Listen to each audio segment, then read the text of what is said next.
Hello and welcome to another lesson in the Designing VMware Infrastructure video training series. In this lesson, we're going to be discussing incorporating implementation and test plans. In this lesson, we'll start out by examining implementation planning, including a look at why it's necessary and beneficial for an architect to include implementation plans in his or her design. Next, we'll discuss creating an implementation plan and look at what's included in an implementation plan. Following that, we'll transition into test plans by looking at the need for test plans, reviewing the types of testing and test plans, and documenting the results of your testing. Are you ready? Let's get started.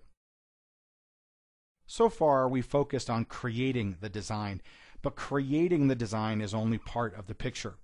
Creating the design doesn't answer some questions. It doesn't answer what are the details in how this design is going to get implemented. It doesn't answer the question, if multiple ways exist to implement something in the design, which way should we use? By providing an implementation plan, you, the architect, are addressing an important aspect of the design that answers these questions.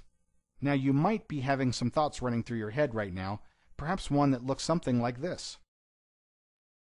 Implementation, but I'm an architect. Implementation of the design is someone else's responsibility.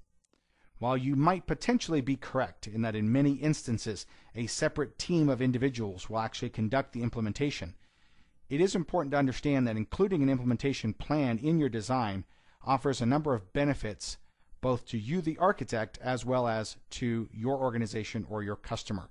Let's look at those. By including an implementation plan in your design, several benefits are provided to the architect. One, it reinforces the holistic approach to the design by providing another viewpoint that you must incorporate. You've incorporated the holistic approach by looking at how the different technologies are related to each other.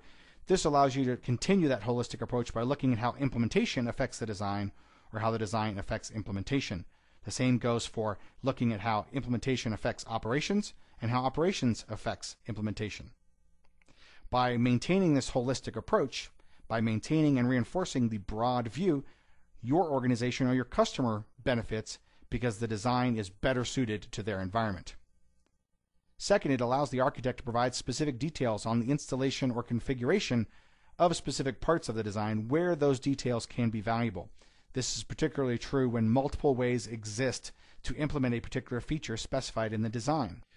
By not specifying these details, you, the architect, are leaving an area that could potentially influence and impact the rest of the design, but you haven't accounted for that. Providing an implementation plan allows you to account for the potential impact that that implementation details might create. Finally, it allows you or affords you, the architect, a greater level of influence over the specifics. And in some cases, those specifics are important because different ways of implementing things might have different levels of impact on your design. By addressing all the potential areas of impact on the design, your customer or your own organization gets a better, more solid design to implement. Now that we looked at why implementation planning and including an implementation plan in your design is necessary, let's look at creating an implementation plan. At a minimum, your implementation plan should include things like installation guidelines for your ESXi hosts if you're not using AutoDeploy, configuration guidelines for any supporting infrastructure. This could be Active Directory, DNS, or perhaps if you're using AutoDeploy, configuration guidelines for things like DHCP, PXE, and TFTP. Your implementation plan should also include hardware configuration guidelines, such as setting up blade chassis, setting up rack mount servers, configuring onboard administration functionalities, such as those provided by a variety of vendors these days. Where applicable, you'll also want to provide storage configuration details, network configuration details, and information on implementing OS templates or guest OS images. Who is your target audience for this plan? Your target audience for this plan is going to be the actual operators, administrators, or engineers who are responsible for physically conducting the work to implement the design. This could be your customer if you are creating a design for a customer and you're going to pass off to them, or it could be another team within your own organization who will then assume the responsibility for implementing what you've created. Now, normally, I would love to show you an example of an implementation plan. However, each implementation plan is so specific to each individual organization or customer that if I went through and sanitized it to take out customer names or partner names or anything else of that nature, it would almost destroy its value. So unfortunately, I can't show you one here. But there are examples available, and I'll show you some resources where you can potentially get some examples in another lesson in this course as we talk about preparing for your VCAP DCD exam. Now let's transition into a discussion on testing and test plans. The primary purpose of testing is to validate or verify that the design does what it's supposed to do.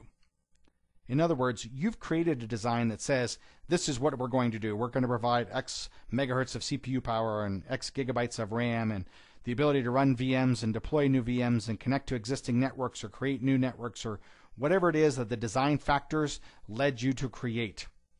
And now we're going to conduct some testing that's going to verify and validate that what you've created actually does what you said it was going to do. Thorough testing can only validate that the design does what it's supposed to do, but it also can uncover unexpected design impacts. While we maintain and strive to review every single design impact and to address them, the reality is that we're human and we might miss some. So through testing, we can identify unexpected or unanticipated design impacts. We can also reveal any potential weaknesses in the design. As you can see then, by acting as a validation or verification of the design, test plans are a key component that you'll want to include in your comprehensive VMware design. Now, there are a number of different types of testing that exist. Functional testing verifies that the design works as you expect it to work. Performance testing, on the other hand, is intended to identify that the design meets any performance-related benchmarks. This might be true for performance-oriented SLAs, for example. Availability testing, or perhaps you might refer to it as failure testing, shows that the design responds as expected and appropriately to various failure scenarios. Finally, you can also conduct what's called acceptance testing to indicate whether or not the design can be accepted or operated by the target users, your customer or your own organization. You'll ideally want to incorporate as much testing as is reasonably possible and let the design factors be your guide here as they have been throughout the design process. If availability is a primary concern for your organization or your customer, then you're going to want to make sure that your availability testing is comprehensive. If performance and performance-related SLAs are a key part that your organization or your customer's organization is concerned about, then you're going to want to make sure your performance testing is thorough and comprehensive.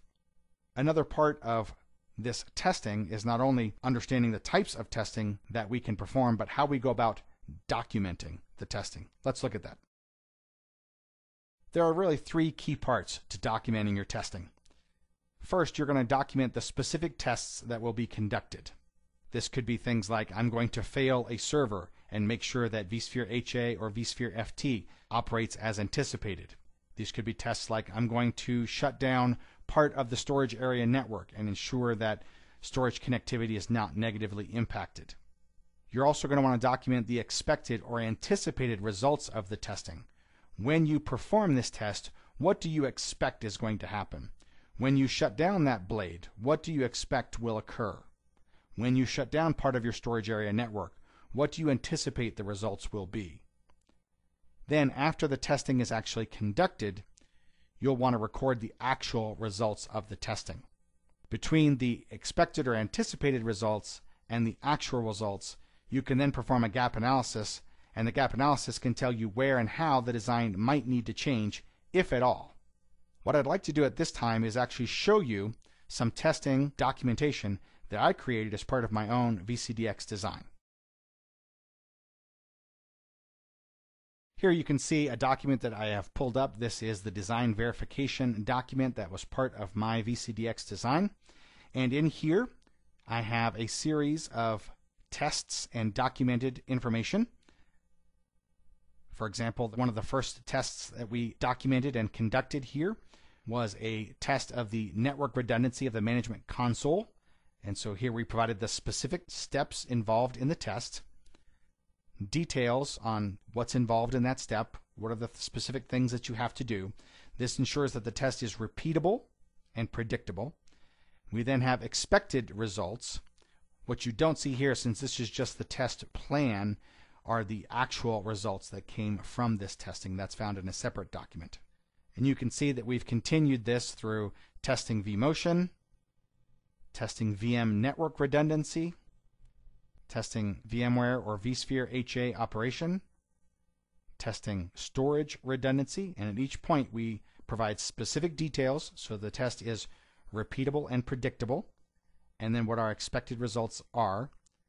We would have a separate document that then records the actual results of the testing. More examples on vSphere DRS operation and then VLAN connectivity. I have one piece blacked out there. That's a customer name that I want to maintain anonymity here. So this is one example of some test documentation. Let me show you another example. In this document, what you see is actually a redundancy analysis for the storage area network for the design that I created. I went through each potential component in the path of the storage area network, from the virtual connect modules in the back of the chassis, to the storage area network switches that existed, to the ports on the mezzanine card itself, the ports on the storage controller, and the actual storage controllers, and documented what would happen if there were a failure in that component, and then how mitigation could occur if mitigation was necessary. Notice that in this analysis we actually identified a single point of failure, and that was the mezzanine card. The particular blades that were included in the design, which were a design constraint, by the way, meaning that we had to use those blades in this design, only had a single mezzanine slot available for fiber channel connectivity to the storage area network. And that meant that if the mezzanine card failed, there would be an outage, and there was no mitigating that. There was no way to get around it. So this was an example of how we identify potential risks, and that is a failure of a mez card creates an outage, and mitigate the risk where possible. In this case, it wasn't possible because of other constraints that existed.